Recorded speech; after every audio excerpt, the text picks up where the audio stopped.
Hello everyone, welcome to the channel. This is my first video. There's going to be many more in the future, so make sure you subscribe, hit that bell icon, and also like the video. Any questions you have about the car at the end, just leave a comment, and I'll try and get back to you as soon as I can. Where to start? I've had this car a year now, coming up to a year. I just thought I'd give everyone that's thinking of buying this car, or any kind of coupe in fact, what they like to drive and living with every day and things like that. So here we go. The car in question is a CLA Coupe 2021, and it's in denim blue. I love this colour, absolutely amazing, the colour on this. Just have a walk round now and I'll show you around the back.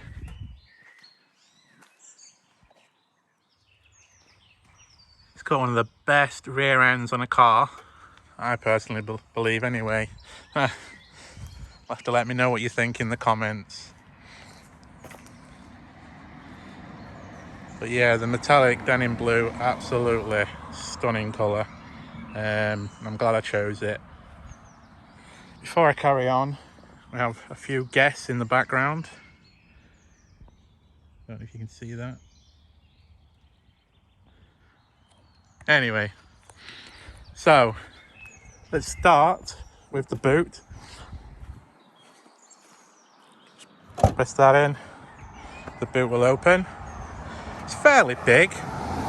The thing is with this, I've noticed, is you look at it and you think, yes, plenty of room, but what you've got to remember is the gap between that. You get tons in if it's a flat box, but other than that, you're not going to get tall items in, unfortunately. You can put the seats down, pulling them, and that will lower the rear seats. I'm 6'1", and I'm not even going to attempt to get into the back of this car because it's ridiculous. You need to be aware that if you do choose this car and you want anybody like an adult in the back, you've got no chance if you're a tall person as a driver anyway. You'll probably squeeze someone in the other side. Obviously they'll have to move their chair forwards, but in the rear you do get cup holders and an armrest. The spec on this car is quite high. You can't go any higher than this spec anyway. This is a Premium Plus model, which comes with a sunroof, the wheels.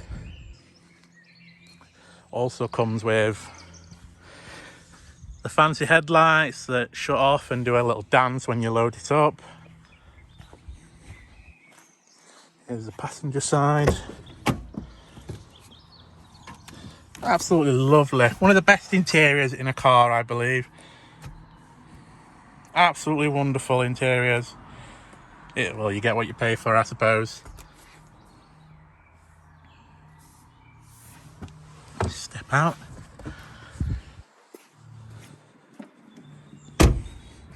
Step round to the driver's side, and I'll show you a bit of interior and the infotainment system and what it does and what it doesn't do. Sorry about the noise with the cars going past. Right, driver's side. It's a very, very pleasant place to be. You've got plenty of storage. In there you've got USB-Cs. You've also got another USB-C there. This here is wireless charging, and you've got cup holders. Fit a decent sized bottle in, and if it feels like it's wobbling, you just press this button here and that will open a little flap that will extend so you can get smaller bottles in. Got a boot release down here. That's where your lights are. So at the minute, obviously auto, saves messing about. Your sunroof is up here. We'll just show you that. Turn the engine on. Okay, then we close the sunroof.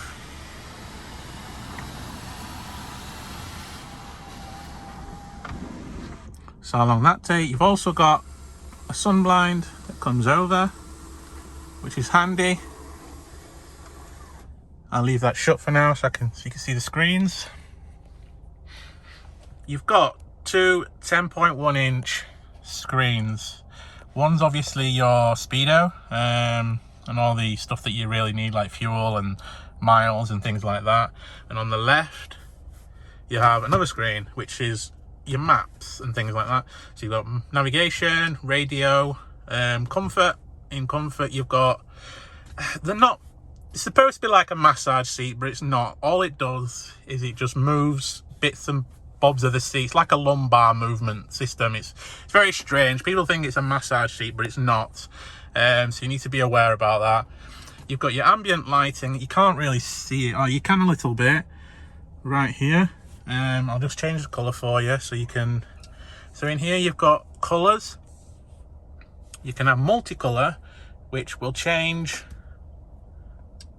to mixed colours. So as you can see there, look, you've got a mix of purple and pink, and then you've got fire red, it's like a red colour. Obviously it looks a lot better on a night, so you're not really going to see it very well through the day. And then if you don't really want any of those colours, you can think, right, I'll have whatever colour I want. So you can have blue, and that'll change. We'll change that to green, and it'll change to green. You can have anything you want. It's very, very good. But I love purple sky. Absolutely amazing colour on a night. It's got a little purple there on the bottom and blue on the top. It's perfect. Right, next we have your information. And what that is just, if I turn the steering wheel, look, you can see there, let's turn the steering wheel on the screen. And that'll also tell you your acceleration and your braking. So if I put my foot on the brake, you can see there it's going up and down. And that's basically all that does. It's just tell you what your car's doing. Don't know why you'd need to know that, but yeah, it's there. This is your engine power, basically. So when you rev the engine, you get your torque and your bhp on the left. You've got your battery voltage, so how much is being used by the car in sense of like the screens, you know, the lights and things like that. That'll increase or decrease. Consumption, it's not great on fuel. It's not, you're supposed to get, I'd say, about 45, and I don't really get that. I don't drive like really slow, I'm not gonna lie, but I don't, you know what I mean, I do stick to like the speed limits and things like that. So just be aware that the fuel on these cars, this is a 1.3 engine. Yes, it's funny, but the way forward now in the UK is with the emissions. They're cracking down on cars and engine sizes and things like that. So you'll find lower output in litres, but you'll have more bhp and torque. Somehow, I don't know how they do it, but they're managing to do it. So that's what's good about it. You can get a 1.3, 138 bhp. You can get another 1.3, which has a 178, I believe. They go all the way up to a 2 litre AMG, as you know, with 420 bhp, I believe. So you can spec what you want, but obviously just bear in mind that that's going to be a lot lower if you've got an AMG. You've got your owner's manual here, so you can press that and it'll connect to the internet. We won't do that right now. You've got apps on it, so you can select the weather and that will load up the weather right now, where we are and things like that. For the next couple of days as well, it'll tell me what the weather's going to be like. Rain, it's been raining a lot lately here in UK. We've got the browser, so you can go on the internet. You've got in-car office, you've got smartphone, hotels. I've never used these on the end, to be fair. We all have phones, it's so simple just to do that, but it will find a cafe or a restaurant if you're in a rush. But yeah, as I say, you use your phone for that kind of thing, don't you? You can also put USB in with films on. Obviously, you can't be driving while you're doing this, and you'll be able to watch like films or TV shows or whatever you want that you put on a USB, and it'll come up and you can play it. Just select the right folder and it'll come up on the screen. Just make sure that you're not driving when you're doing it. Here we've got the store. This car has everything on it, so it's all paid and there's nothing really missing on it in regards to vehicle theft. It's got the office like you've just seen, the internet, things like that. So yeah, it basically has everything. We'll not load that here yet. Right, where was we? And then you've got settings in here. You can change all the general bits of the car. You've got assistance, so camera. This car parks itself, but I'm going to be honest, I've used it once or twice just as a party trick for friends, because to me personally, I can park a lot quicker than the system can. All you do is you press that button there and that will activate the park. It will look on the left and on the right and it will let you reverse park or go forwards. It's up to you, you can choose. You've got traffic sign assist, so it's not on, oh yes it is, it's at the top. So there you'll get, it's saying 60 mile an hour on this road, and then you can turn that on and off. You can have it on visual or an audible as well, so it can annoy you, but I wouldn't have that on. Active lane keeping assist, so if you drift across a lane, the steering wheel will vibrate and just let you know, like, you know, you're going over the line. Obviously if you indicate, it won't do that, but the annoying thing is sometimes on a motorway when you're pulling back into the slower lanes, you just don't tend to put an indicator on for them lanes, and you'll find that it'll vibrate. But don't panic, it won't fully brake for you. It won't stop you in the middle of the road. The only time it slams on, it will literally slam the left side or the right side, depending on which line you're at, is a solid white line. If it sees you going across a solid white line, it will brake whichever side wheels. It will literally slam on. It's quite nerve-wracking. I've had it done to me a few times, so I'm not gonna lie, it is quite so it's up to you whether you turn that off. I've got it on standard. You can have it on even more sensitive than that, but I don't know why you would. You've got brake assist. I have that on medium, and that's basically if you get too close to a car or the car slams on, you don't see it, this car will slam on the brakes for you, and stop you hitting another car, which is quite good. Definitely wouldn't turn that off because you never know. Here we've got dynamic select, so I can individually select what I want on here. I'll show you in a minute anyway what that does. You've got automatic seat adjustment, so when you unlock it with your, let's say you've got two people in the house and both driving the car, your key will set the seat to your preference. So you've got 3 memories, so if you set your, say, memory 1 to your key, it will always remember your seat position and mirrors. Obviously you'll have to move the interior mirror, but it'll remember everything, so you won't have to mess about moving majority of the things that you would in another car. You've got acoustic lock, which I have on. It just lets me know that I've locked the car. Annoy the neighbours on a night if you come in late. Lights, again, that's ambient lighting. You've got exterior lights, which is on the door handles all the way around, and that will help you see in the dark. Intelligent light system, which is basically, I have on all the time, is when your lights are on, it will automatically put the full beam on and off for me. And obviously it switches off, it makes a cone around other cars, oncoming cars and things like that, so it doesn't dazzle them. And then we've got system, which is styles and display. Right, on this one, if you press home, you will get this screen, and on here you can select different things that you want in the middle. So there I've got destinations, where I am, and I can have it like that, so I can have the dials on either side. Or if you want, if you go all the way to the bottom on each one, you can have full screen display. I rarely use this because, like I say, you can have your nav on there, but if you're in a location where you're not really sure about the area, it's always handy to have it in your eye line, basically.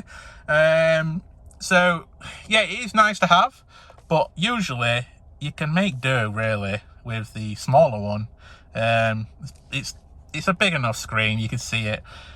Not just that, if you press home again, you can get your trip information, so you can see your mileage, things like that. You can have a consumption, acceleration, coasting. It'll sort of guide you on what you need to do better on. What else we got? We've got radio, media. We won't put that on, obviously, for YouTube. This one's good. Hopefully they add more in the future, but I can't say for sure. Classic. And what that does is it changes the theme of everything.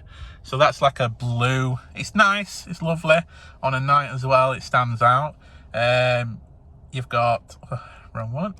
You've got sport.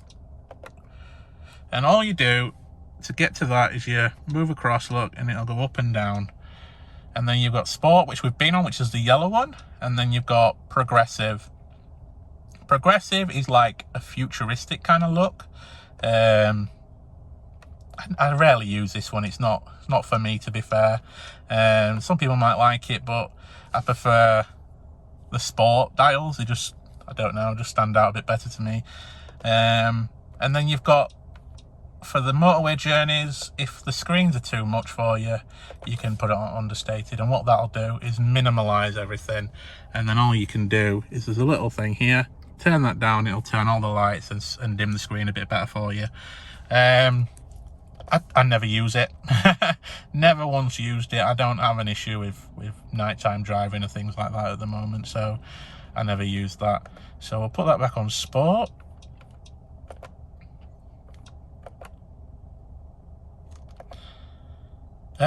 Right, so we've been through that, That's your service history, so it'll show you when's your next service, any issues that you have with your car, like flat tires and things like that. We can also not just do this in the middle, we can change each side of the speedo or the rev counter. You can put different things in, so you could have the map in there if you wanted. You can also have a G-force meter, which I find a bit funny, to be fair. I'd never use it. I suppose it's good on track days, but it'll tell you G-force when you go around corners and things like that, if you're a boy racer or whatever. But yeah, it's just a little gimmick, to be fair. That, obviously, at the minute, I've not got a car in front of me. That'll show me how far in front the car is. Obviously, if I get too close, I can see on there how many yards I am. On the other side, we have the speedo itself, the miles per hour. We've got a clock, how many miles per gallon I've done from the start, how many miles again, trip itinerary, media, which you can also, I have it in the middle, all my media and stuff like that. So I just leave it all at the top. And then I have media in the middle on the sport displays. This car has heated seats. The other button, which we don't get in this country, which I find annoying, is ventilated seats for summer. For some reason, they don't think we need that, but I thought that would have been an amazing option. Like I say, you've got memory seats. You push up and down on that to change your seats, backwards and forwards, plenty of adjustment in there. But as I say, you're not going to get anyone in the back if you're 6 foot or taller than me. On here, obviously, that controls that side. It's like it reminds me of an old BlackBerry, if you remember BlackBerries. They've got a little haptic feedback.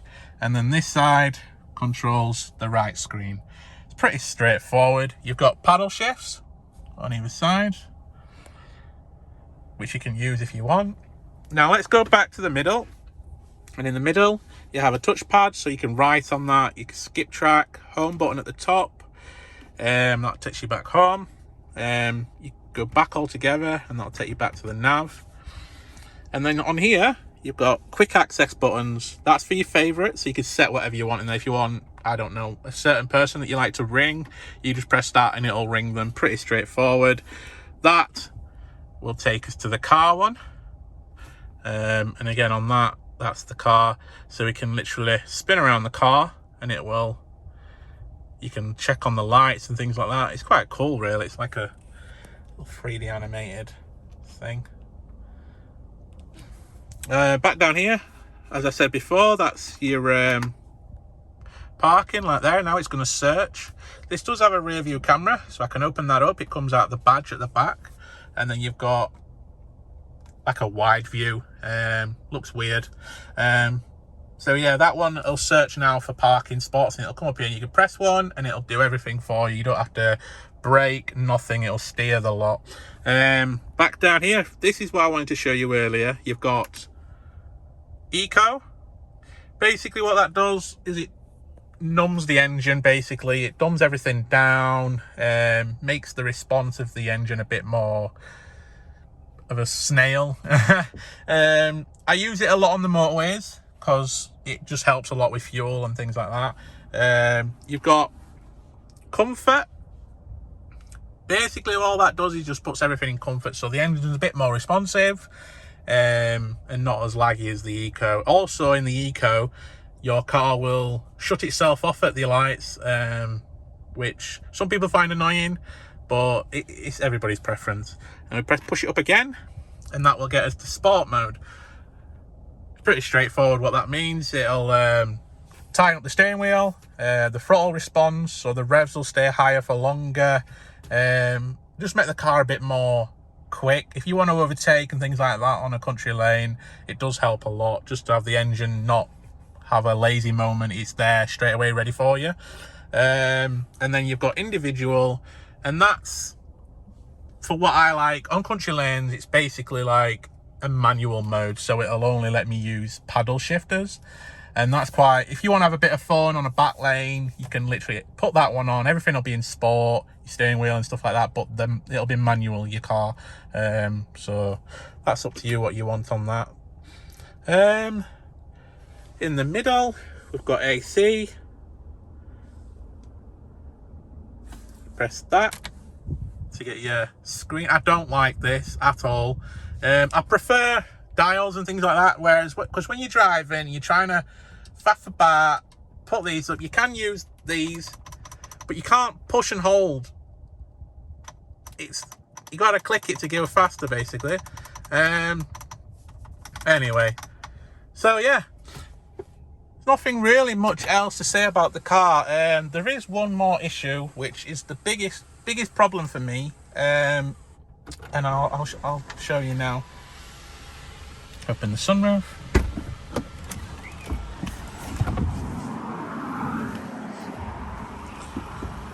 I've had a lot of trouble with this car, to the point where I've had to have it repaired. Bear in mind, I've only had this car a year now, and I've already had to have it repaired. What I mean is the car hangs over at the front quite a lot, and because of that, you tend to hit every pothole, and it will, as you can see it's very, very low. So any dip in the road, speed bumps that are just a little bit higher than they should be, I scrape on everything. I get onto my drive and I'm scraping. It's awful. So please bear that in mind. I know a lot of places don't let you have a test drive at the minute with COVID and things, but I can't stress how bad it is over potholes and speed bumps and things like that. So yeah, apart from that, it's a lovely car. It is a lovely drive. Even the 1.3, you're not going to have any problem. They are quite quick. I can't stress that enough. That just don't think it's a 1.3. I'm not getting that. It is quick for what it is. So yeah, please, if you can, follow us for future videos. I've got plenty more cars coming, technology, food, road trips, everything you can think of. It's all coming, and yeah, come join us again. Don't forget to leave a like and subscribe to us if you want to keep in touch for future videos. So that's it. Thank you very much. Have a wonderful day.